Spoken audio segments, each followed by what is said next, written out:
Hey guys, my name is Elijah, and in this tutorial I will show you how to edit tags in Asana. This is actually pretty simple and straightforward. Just follow my steps. Scroll down to your project section and open up the project that you want to edit tags in. So I will add a tag 1, create tag 1, and now I will show you how to edit this tag. It is really simple. Just go with your mouse on the tag and click on it.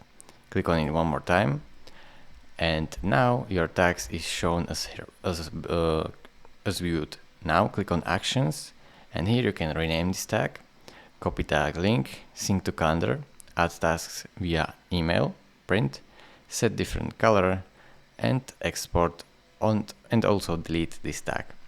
So here you can simply edit this tag. Thank you for watching. If this video was helpful to you, consider subscribing and liking this video, and I will see you in the next tutorial. Bye bye.